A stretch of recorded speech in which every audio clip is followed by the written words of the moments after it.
It's all of our people that are stuck in the community. All of the non-Indigenous people were flown out. Tonight, nearly 2,000 people are fleeing smoke and wildfires, but the evacuation process itself is coming under fire. I'm happy that with the walkout we can be encouraging, all sorts of youth to step forward and engage in this movement. And Indigenous kids from all across Vancouver walk out of class so they can protest against the Trans Mountain Pipeline.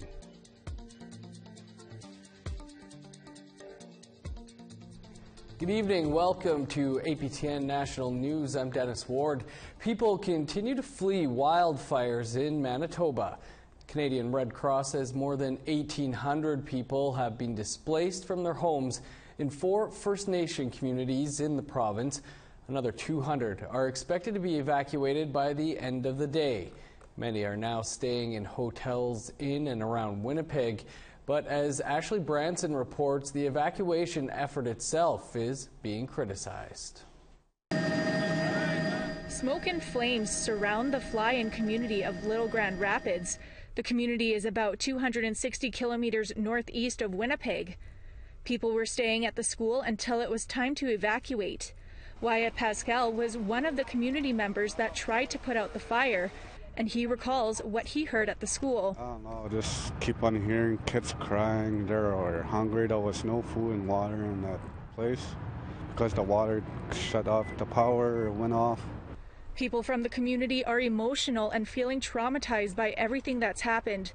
Some community members arrived in Winnipeg yesterday and more are supposed to arrive today. Red Cross spokesperson Jason Small says the evacuation from Little Grand Rapids will be done by the end of the day. About 8:30 this morning, we now have close to 750 people out of Little Grand Rapids. Our original estimate was that we were looking at about 1,100 people to come out of the community. That has actually just changed. As it turns out, we're looking at about 800 total, so we just have about 50 people left to come out, and then we're done the evacuation from Little Grand Rapids. With the evacuations still taking place today, Grand Chief Jerry Daniels and Chief and Council of Little Grand Rapids spoke to media, criticizing the province and the federal government for how the evacuation was handled. Right now, it's all of our people that are stuck in the community. All of the non-Indigenous people were flown out. And people need to understand that, what's going on. Because that's totally unacceptable. If we're going to live in a just and legitimate society, a fair society, you don't treat our people that way. It's very important that message comes across to everybody in this country. Some people of Little Grand Rapids are staying at this Winnipeg hotel. I met with a few of the evacuees earlier today, and I could tell they're tired, emotional, and traumatized after being rushed out of their community. And now they're unsure when they'll be able to return home. Ashley Branson, APTN National News, Winnipeg.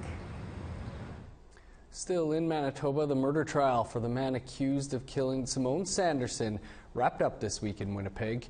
The 23-year-old's body was found in a vacant lot in Winnipeg in 2012. Kylan Ellis has pleaded not guilty to second-degree murder. Here's Brittany Hobson with an update from the courthouse. This week, Carol Ellis, mother of accused Kylan Ellis, spoke for the first time since wiretaps taken from her home were played in court last week. Ms. Ellis recalled an incident which occurred in the early hours on August 27, 2012. She said Kylan had called her asking for a ride. He told her he had lost his car keys and needed to be picked up in the North End. During their car ride, she pressed him for more information. He told me that he had picked up a girl at the Curtis. She identified herself as a prostitute. She said they could go to a place to have some fun. Ms. Ellis admitted her memories from that night aren't very clear, but she recalls Kylan saying that a struggle occurred with the woman. She threw the keys. They got out of the car. He was jumped by a male and there was some sort of struggle ensued. Eventually the male took off. There was a physical fight. He ended up choking her.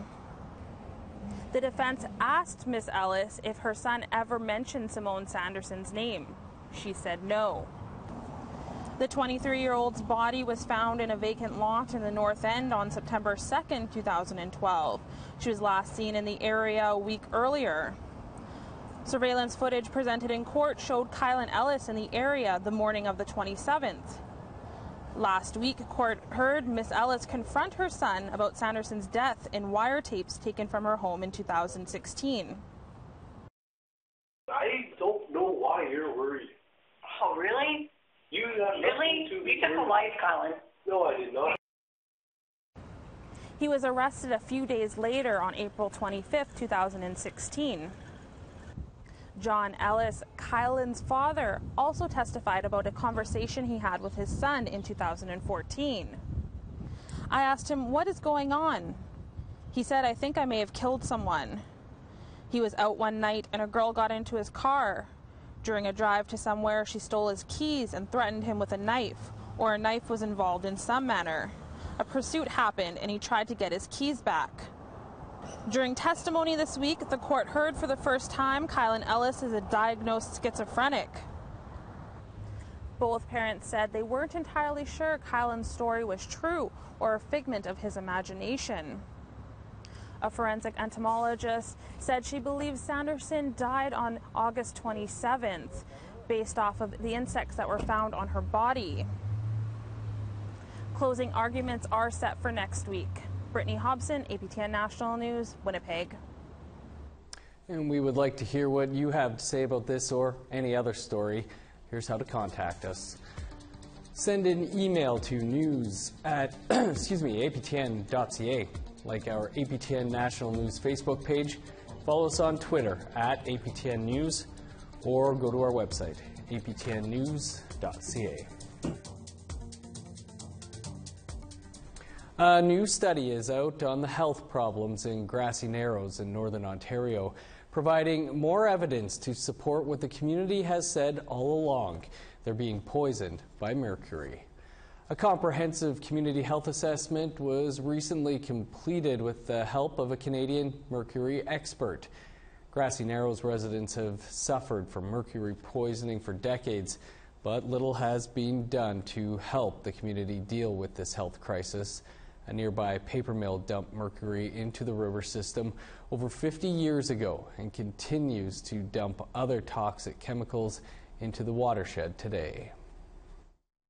It's our homeland, it's our food source, and it's just for Canadian society to be aware that they have to make government accountable to how the government gives out licenses and permits to industry that just use the river system, the water source, as a dumping ground. A century-old treaty is slowly being settled. Treaty 8 promised cows and plows, or their dollar value, to many First Nations in Western Canada. It is a huge payout, potentially worth billions. But as Rob Smith finds out, not everyone agrees how that money should be spent. It was a payment the government didn't expect to have to make for years. It appears this disinclination to adopt agriculture as a means of livelihood is not unwisely entertained. For the more congenial occupations of hunting and fishing are still open, and agriculture is not only arduous to those untrained to it, but in many districts it as yet remains untried. A consequence of this preference of old pursuits is that the government will not be called upon for years to make those expenditures. What gave rise to the agricultural benefits specific claims was that as they were never actually, for the most part, paid out. A few did demand the claims or demand the benefit, and there's conflicting evidence. Always depends on each First Nation's particular history. I know for the client that I represented, when they demanded the agricultural benefits under Treaty 8, when they finally wanted to settle down and do some cattle farming, Canada, instead of paying for the cattle, because they want to do cattle farming, Canada dipped into the First Nations trust account and used the First Nations' own money to pay for the cattle that Canada purchased for them. You can watch that whole episode, Cows and Plows, on APTN Investigates tomorrow night.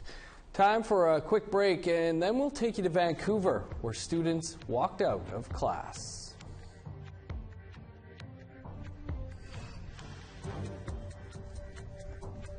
Here's a look at your Friday weather forecast starting on the East Coast. 17 with rain in Charlottetown, a high of +5 with showers in St. John's. 6 for Happy Valley, Goose Bay, and La Grande. A soggy day in Montreal with a high of 26. Rain and 29 in Quebec City.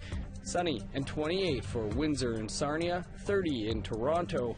Rain in Wawa with a high of 18. 24 in showers in Kapuskasing. In Manitoba, +2 under sunny skies in Churchill. Rain across much of southern Manitoba, including Winnipeg, with a high of 25. 24 with rain in Dauphin. Over to Saskatchewan, 26 in Regina. Saskatoon and North Battleford, rain and 25 in Meadow Lake.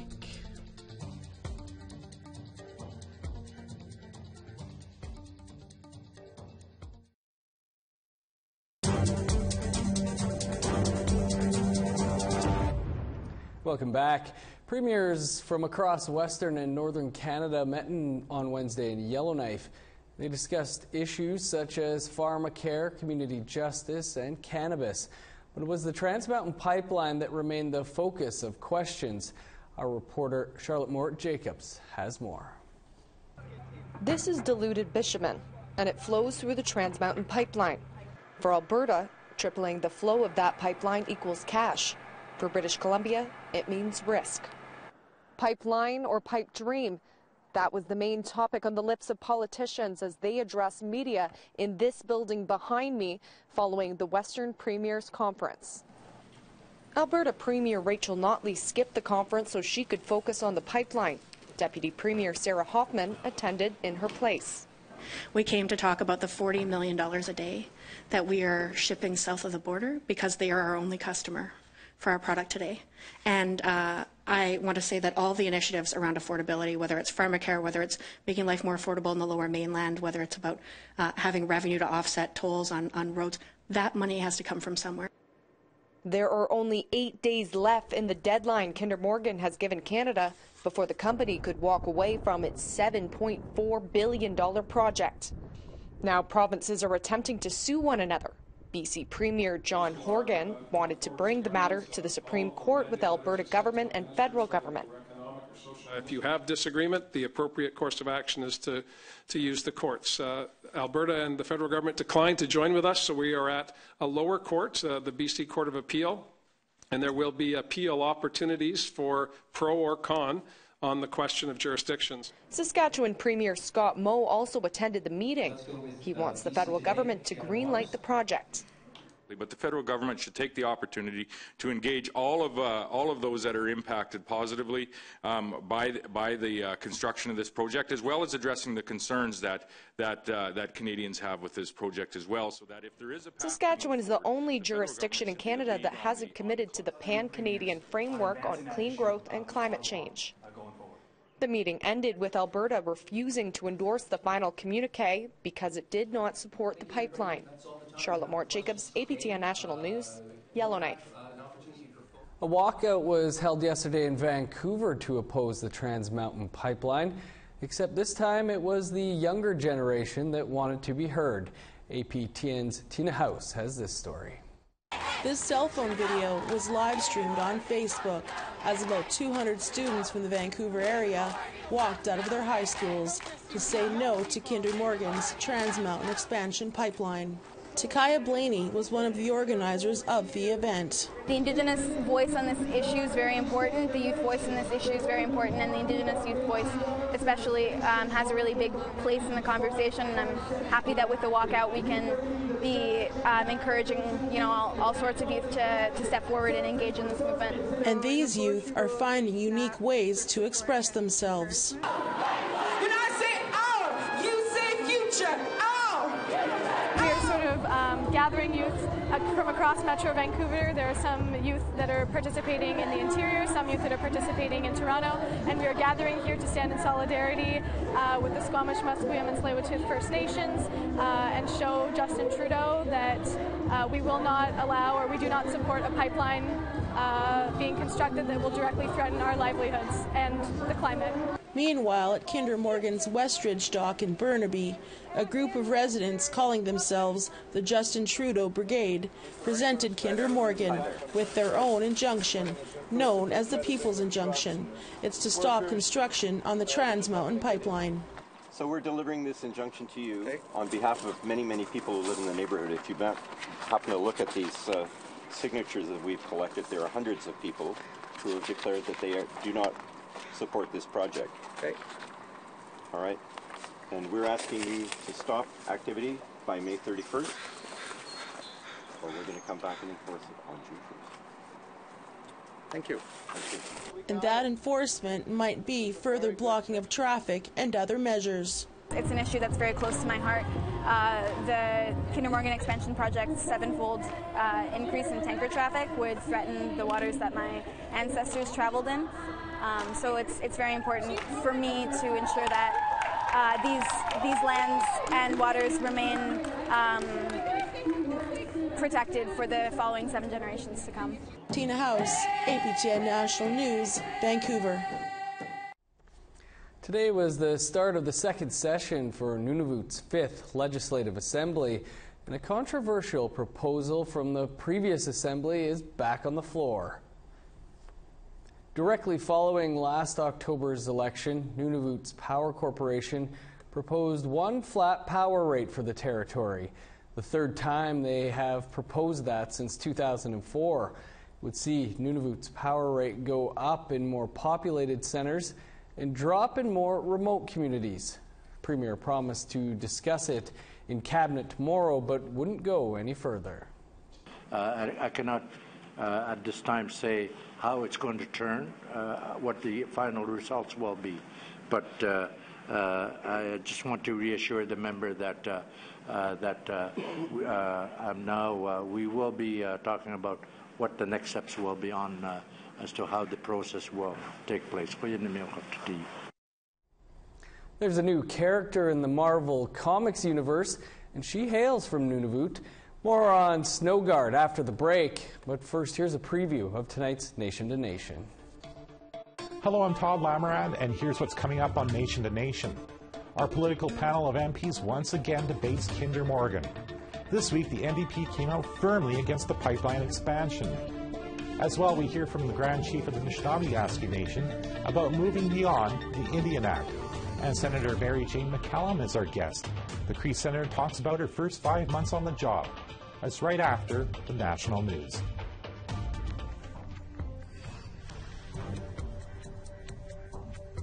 Here's the rest of your Friday weather outlook. Picking back up in northern Alberta, 22 in High Level and Peace River.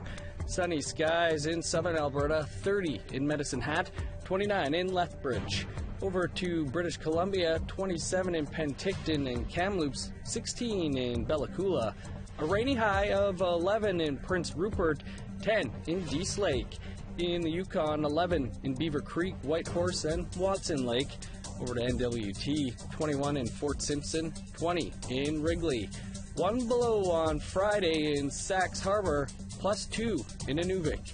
In Nunavut, -1 in Whale Cove and in Arviette, 0 in Baker Lake, -3 in Pangertung and in Igloolik.